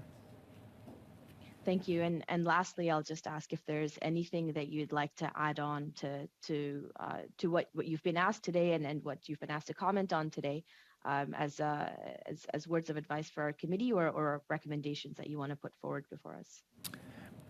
I think that there's been lots of good questions and exchanges, and I don't have anything to add top of mind, but we will be following up with the committee with the specific wording of our recommendation for the legislation. Thank you very much, Commissioner. Thank you, Chair. Those are all my questions. Mr. Chair? Okay, thank you. Okay, go ahead, Mr. Green. Mr. Chair, I'd just like to request that committee, with time remaining, go back to its first round in terms of the order and time allocations. Okay. I was going to, at the end of this round, sort of canvass the room just to see if there was interest in continuing and having additional speakers. I guess I can see there is such interest. So, but yeah, no, I thought that after concluding three full rounds, I'd check first. But we do have the commissioner for another half hour. So, if there are, maybe just give me a quick show of hands who would be interested in another speaking round. Okay. All right. I think what I will do is actually proceed as Mr. Green has suggested. I'll take 4 more speakers, and I'm going to cut it to 5 minutes each. Let's just do 5 each. I see that Mr. Bazan, Mr. Villemure, Mr. Green. I haven't seen any hands up yet on screen, but okay, now I see one. All right, and so Ms. Khalid, I'll have you up, and I'll maybe just go in the regular order then and have Mr. Bazan go first for 5, followed by Ms. Khalid, Monsieur Villemure, and Mr. Green. So go ahead, Mr. Bazan. Thank you, Mr. Chair. And going back to Commissioner Dufresne, I am concerned that there hasn't been complete transparency here, and never mind, concerns around the issue of privacy. When you look at the track record of this committee's work into things like we started down the mobility data avenue, and they'd never, the Public Health Agency in Canada and the Minister of Health never came directly to the Office of the Privacy Commissioner to get advice. There was some information sharing, but there was never an ask for input from the Privacy Commissioner's office. When we did facial recognition technology, it's after the fact when we learned about Clearview and how they're using artificial intelligence and the shortfalls in monitoring, and it was only after it became public that police agencies in Canada decided to quit using FRT from Clearview in particular. And now we are here talking about ODIT and software companies like NSO that has the Pegasus spyware. And you have all these, as been described, mercenary data companies that are out there selling this to not just police agencies, but other governments and access worldwide. Are you not concerned that, if the RCMP, CSIS and other government agencies are using this commercially available technology, that it could fall into the wrong hands, never mind the privacy breaches that can occur with the use of that technology here in Canada? Well, I think privacy breaches are always something that we have to be guarding against, and that my office should be informed of them when they occur. And the more sensitive information an organization holds, the stronger the protection should be in terms of those breaches. So that's fundamentally important. I think the potential high potentially intrusive nature of these tools warrant that they be looked at from a privacy standpoint. So whatever the tool is, needs to be looked at from its impact, needs to be looked at from a proportionality and minimal use. And if there's a risk of private sector use, well, that has to be looked at within that context of private sector use, which is going to have far different justifications than the public sector in terms of law enforcement. So as we look at, the use of ODIT, and we look at the Pegasus software system in particular, the U.S. Found that it was being used by malign actors and other foreign state actors within the United States. Do you have concerns that is potentially happening here as well? The U.S. Congress has banned the use of Pegasus from use in the entire United States. Well, what I see in terms of reports about use of software like Pegasus to be directed in terms of citizens without authorization or by, so these are concerning. These are concerning allegations, and so this is something that, if it occurred in Canada, would certainly raise concerns. So again, this comes down to trust in our institutions between Canadians and the RCMP, Canadians and Parliament, Canadians and government agencies.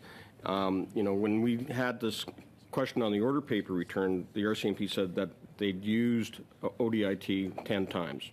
Now we have, and because it was referred to by one of the Liberal members, a letter from Commissioner Brenda Lukey to committee here. They're now saying it's been used 32 times, but yet refused to follow this committee's request for information on the details of the warrants that were used, and the warrants are all different aspects of under the criminal code and under our charter rights. So you've got to be concerned about how it's being used that way, and also the RCMP are refusing to disclose if they are using this type of spyware on the Hill here against parliamentarians, against our staff, against department officials. So how do you feel about the RCMP again?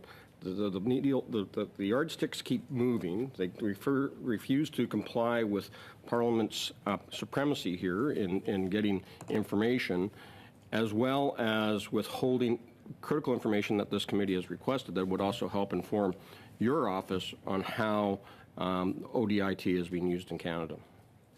Well, I think these are questions that could be asked of the RCMP members. My focus is with respect to my office's role being consulted on the privacy impact assessment. So that's, I look forward to seeing that at end of August. I would have liked my office to have seen that already, but looking forward, we will review that and we'll provide our best advice to ensure that this is potentially properly takes into consideration privacy of Canadians. Okay, thank you. And now Ms. Khalid for 5 minutes. Thank you, Chair. Just going down the line of questioning from Mr. Bazan, you know, I've heard multiple times now from members opposite that there's a lack of transparency in this whole process with the RCMP and who's being surveilled. There's suggestions being made that MPs are being surveilled, that there's general public is being surveilled. I know you've said this before, Mr. Jafrani. I'll ask you again. Do you have any evidence, any indication that that is the case? I don't have any evidence that that is the case, and I look forward to receiving the information on the use of those tools at the end of August. And, you know, do you think that it would be right for you or your office to review the work of a judge signing off on a warrant for an investigation by the RCMP? No, what I am talking about in terms of privacy impact assessment is really looking at the program as a whole at a macro level, not looking at an individual decision made in an individual case, but rather looking at what's the process, what are the criteria, what are the safeguards that could be put in place. Thank you. And I think my colleague just also spoke about private organizations and the way that they are selling technology. So, you know, for example, the AWZ group, you know, which is selling technologies sold by our former Prime Minister, Stephen Harper, should he be allowed to sell that technology that is so invasive, that is so intrusive? Should there be limits on who he should be able to sell it to? Well, there is a private sector privacy legislation, and so that raises these types of issues in terms of collection use by private organizations. And again, the specific privacy intrusive tools are going to be looked at differently, whether they're used for a purely commercial purpose or they're used for a public interest purpose by law enforcement authorities. Thank you. Mr. Chair, do I have time left? Yep, you've got at least a couple more minutes, so you've got close to 3. Thank you. And Mr. Jafrani, I know that we've talked about this before with respect to the PIAs striking that right balance. Now, do you, in your opinion, are there any missing pieces or any gaps within how that PIA would strike that right balance that we are trying to achieve? You know, obviously to increase transparency and accountability of government?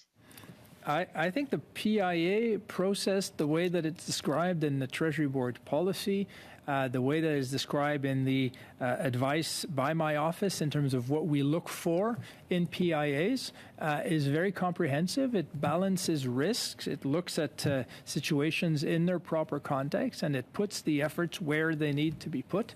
And it is something that can achieve the public interest goals while protecting the fundamental privacy rights. So I think this is a good tool. It's a flexible tool. It's not something that should be seen as a check that or as a nuisance. It's something that really helps the decision-making process and makes the program stronger from all aspects. So I do highly commend it, and I think it should be something that is done as soon as possible. Now, mind you, there will be situations where exigent circumstances will prevent that from happening, but the standing point should be as much as possible to do that before the program is launched.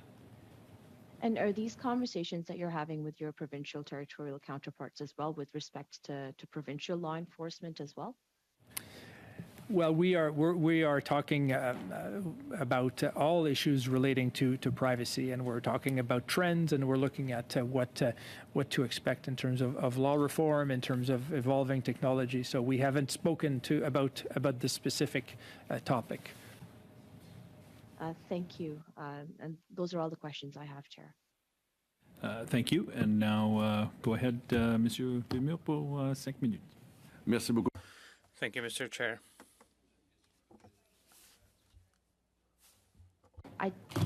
I'm so Yes. very sorry. If it's okay, I just wanted to clarify. With respect to our routine motions, subsequent rounds, are we doing 5 minutes per member? Because I know that our routine motions list the timings to be a little bit different. I'm just seeking some clarity. Yes, here, I am deviating from that. That was what I had said. I was canvassing the room if we wanted to end the meeting after the third round, and then I asked who maybe wanted to speak. There were a number of people that turned out that did, so I made a ruling just to let each party have a 5-minute round, and so that was my ruling, and so I'm going to give Monsieur Vermeer 5 and Mr. Green 5, and I might have a question from the chair when we're done. Thank you, Mr. Chair. I will ask a question to you, which was asked by a colleague of mine, actually, but while trying not to include the answer in the question. Mr. Commissioner or Deputy Commissioner, do you think that Canadians have been surveilled by spyware in general? Do you think, is that your impression? I'm not asking for any documentation as proof. What I would say is that we know that these pieces of software have been used because the RCMP has confirmed having used them. And what we want to see is the evaluation of their impact on privacy. Thank you, Mr. Smolinak. I'm not aware that that was the case. That's been the case. Even beyond government, do you think that Canadians are under surveillance with these types of spyware anywhere?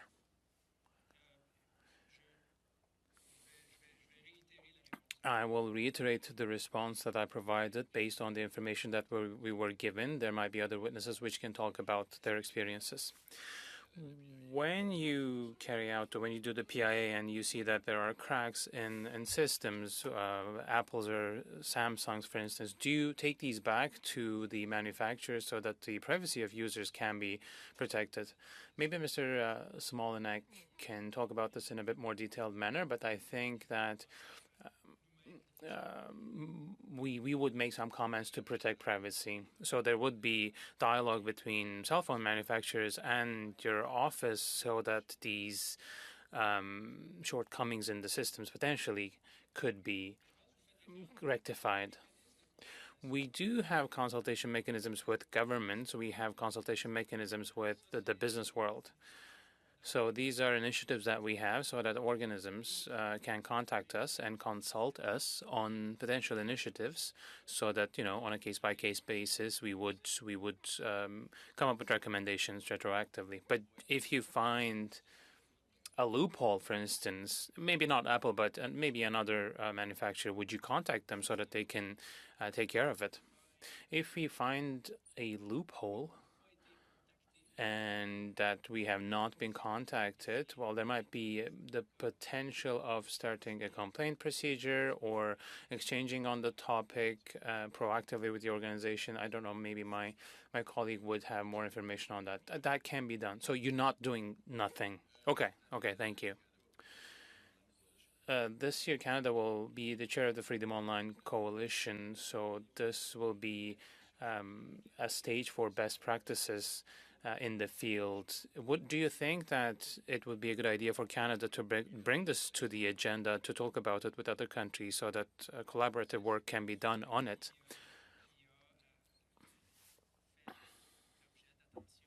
Well, yes, this has been on the public's mind through this committee or the media attention brought to the topic recently.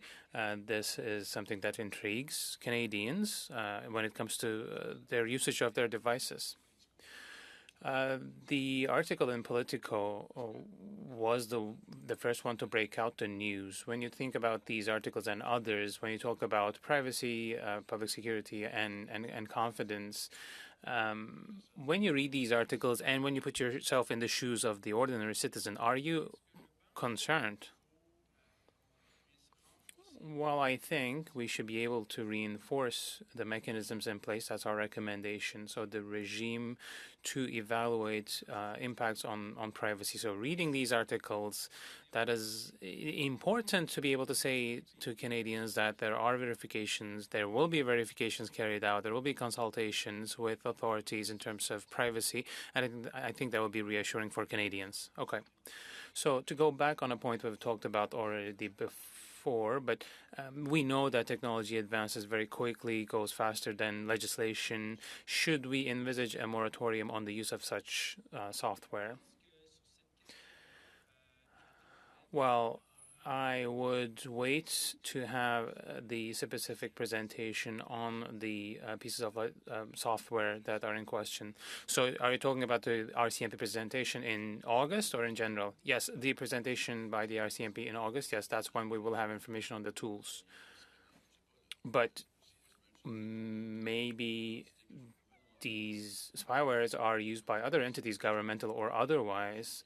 We're looking at a market value of $12 billion annually. So I think proactively we need to go out there and search for these sorts of spywares, Pegasus and others that might be in use. So will you try proactively to see what type of use exists beyond the RCMP? Well, I think law enforcement, of course, we have to distinguish between law enforcement use such as the RCMP and the private sector, which of course raises other types of questions. The second point you mentioned, will you bring that to public attention or will you wait to receive complaints? I think we will do an internal evaluation on that to see if we have recommendations to issue or steps to take when it comes to the use of such tools in the private sector. So you would wait before the formulation of a new legislation then? Go ahead. Thank you.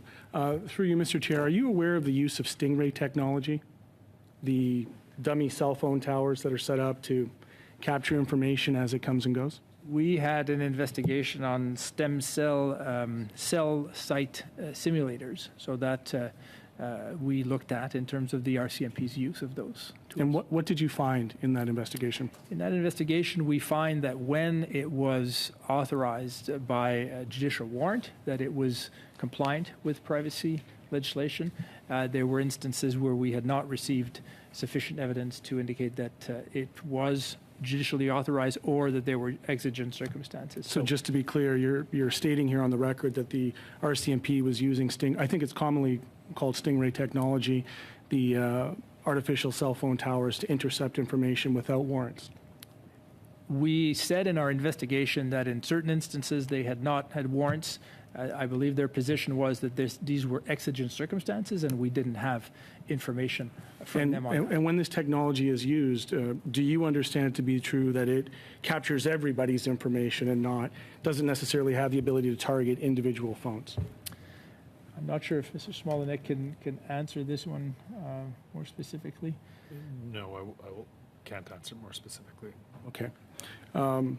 This is another example, I think, of where we see the RCMP, using technology in a way that may or may not have judicial review. So in your opinion, what concerns do you have regarding the use of technologies like the one we're considering, both on device, but other ones, because the Stingray technology is just one step away from that in terms of gathering the information outside of the device. What concerns do you have on that? And how does the use of this technology by law enforcement affect the fundamental right to privacy that you laid out in your opening remarks? Well, I think what it shows is that judicial authorization is very important when law enforcement authorities are using these types of tools to intercept private communication and personal information. So that's essential. And in that investigation, we found that in certain circumstances where there was no such authorization, we wanted to see information about exigent circumstances. And so that is something Could I pause for a second, Mr. Chair, on that point? Given your history and your understanding of the Charter and breaches of the Charter, what happens when law enforcement uses this technology without judicial oversight? What are the ramifications? What are the outcomes and consequences of that use? Well, it's important that there be oversight for the use of those tools. Those tools are intrusive. They have access to private information of Canadians. So that's why Parliament has put in place judicial authorization regimes. That's why we have the Charter. We have all these limits, so fundamental rights of Canadians. In the context of privacy, the question we're asking today is, in circumstances where there is judicial authorization, where there is a regime, do we need more in terms of privacy consideration? My apologies, that's jury? actually not the question I'm asking today. The question I'm asking today is what happens in a culture. You've referenced a culture of privacy. I'm suggesting to you that there's a culture of cavalier intrusions on privacy, shortcuts that are taken. We had Clearview before us as a study where a lower level police officer suggested that somebody just took it out on a whim. We had an RCMP officer refuse to name the person who authorized it in what I believe to be contempt of this committee.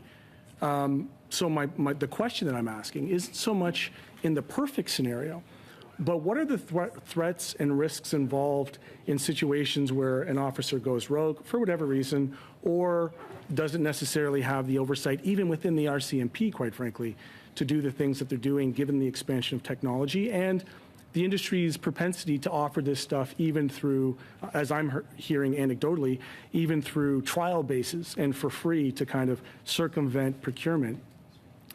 Well, what I think it shows is that in Canada, Parliament has taken steps to put safeguards in terms of using this information. It's important that these safeguards exist because of the impact that this technology, these tools can have on citizens and Mr. on Chair, their fundamental rights. through you, respectfully, do they exist? Because if they existed, we wouldn't necessarily be here right now, would we? Well, in this instance, what I'm saying is there is a process to do a privacy impact assessment on the use of new tools. I respect that, and I respect the newness in your position. I would put to this committee that, in fact, the guardrails don't exist, which is why we're here in the summer examining something that was really only discovered due to the diligence of the media. Thank you. Thank you. And just before we wrap up, I have a couple of points I just wanted to maybe, we've got... I'm just kidding. I'm kidding. No, you may not. I don't ask a lot of questions from the chair, so I'm going to take a minute or two here. But I thought, Commissioner Dufresne, given in response to one of your questions earlier, you talked about the committee's ability to deal with sensitive information.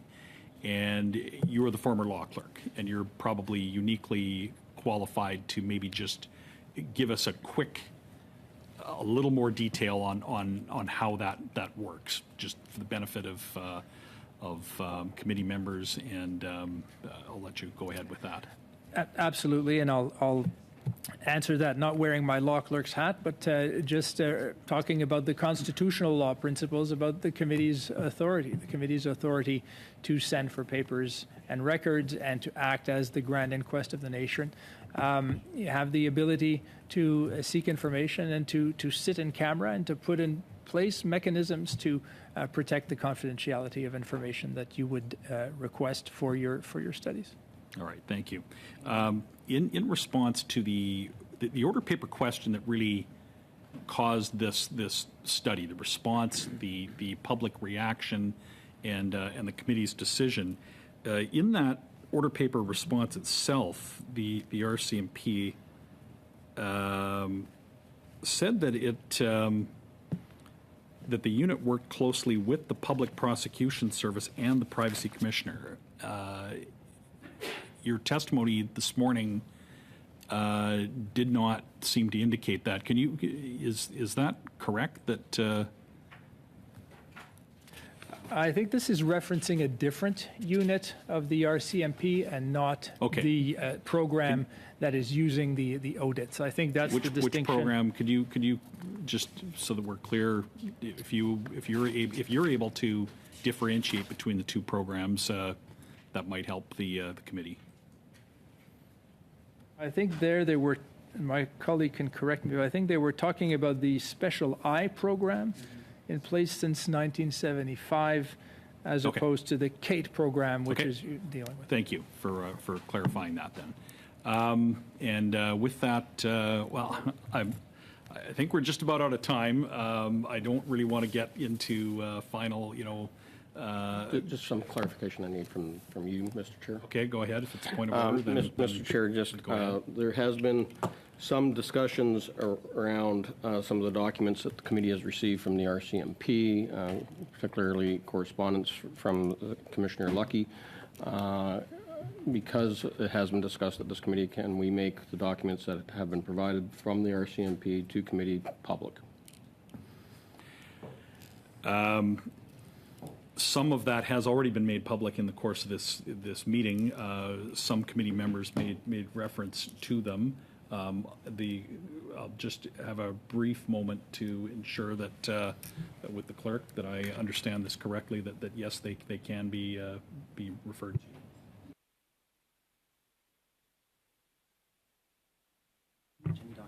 Okay.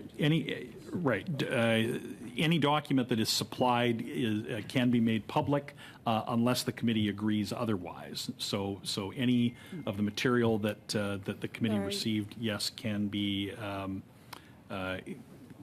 made. All right. The clerk is looking for my attention. One moment. Take it a motion.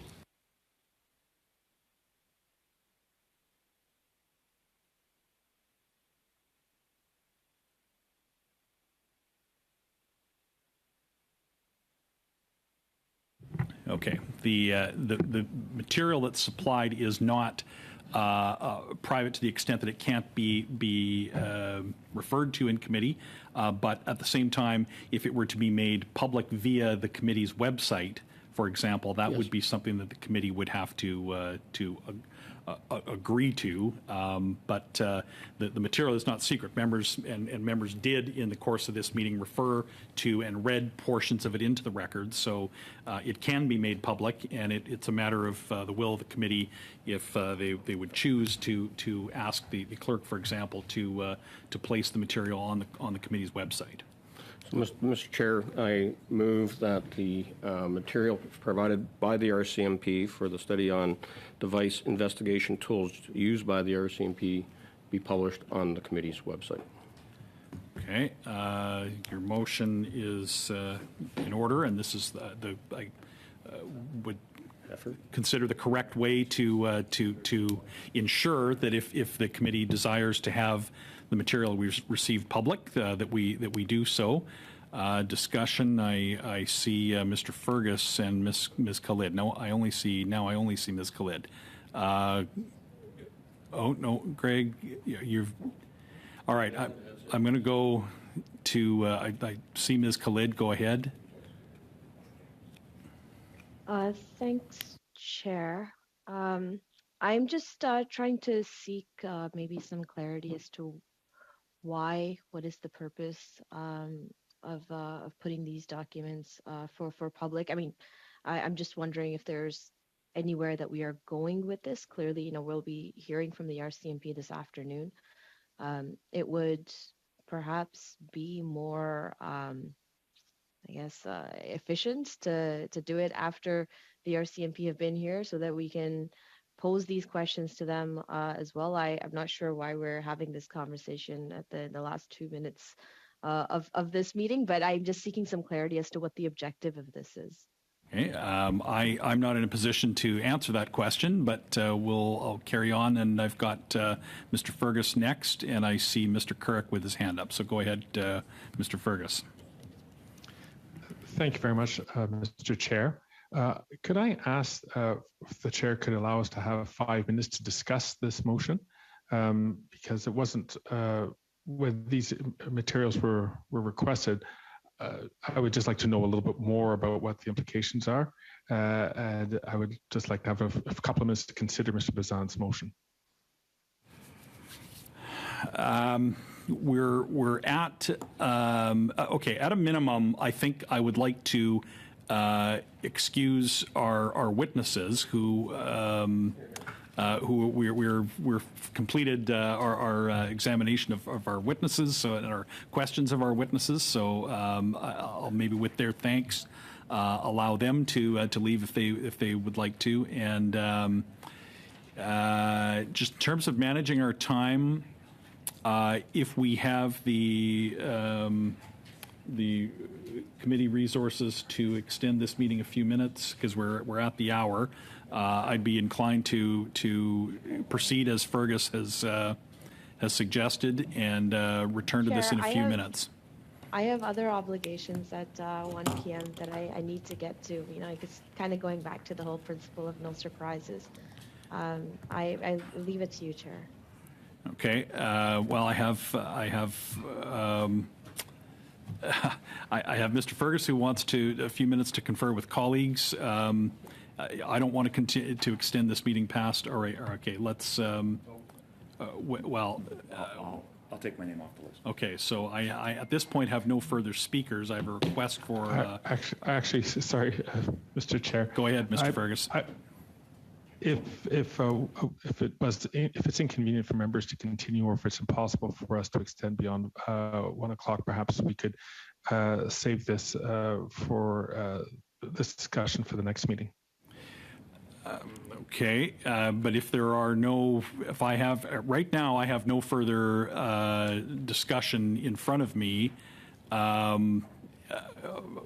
We can, unless others would wish to speak to it. And we don't have time later in the day. The afternoon panel is compact, and I'd rather not just have this spill over too much. If there are concerns about a decision to make public that which has been turned over to the committee that is not private and any member can access and read into the record. We're simply, I think, well, I don't want to speak to the motion, but I'd rather put this to a vote and dispose of it. If there are no other speakers, if there are other people that wish to speak to it, then, okay, Ms. Khalid. Chair, I move to adjourn this meeting. Okay, we have a motion to adjourn this meeting, which is not debatable, so we'll put that to a vote immediately, Clerk.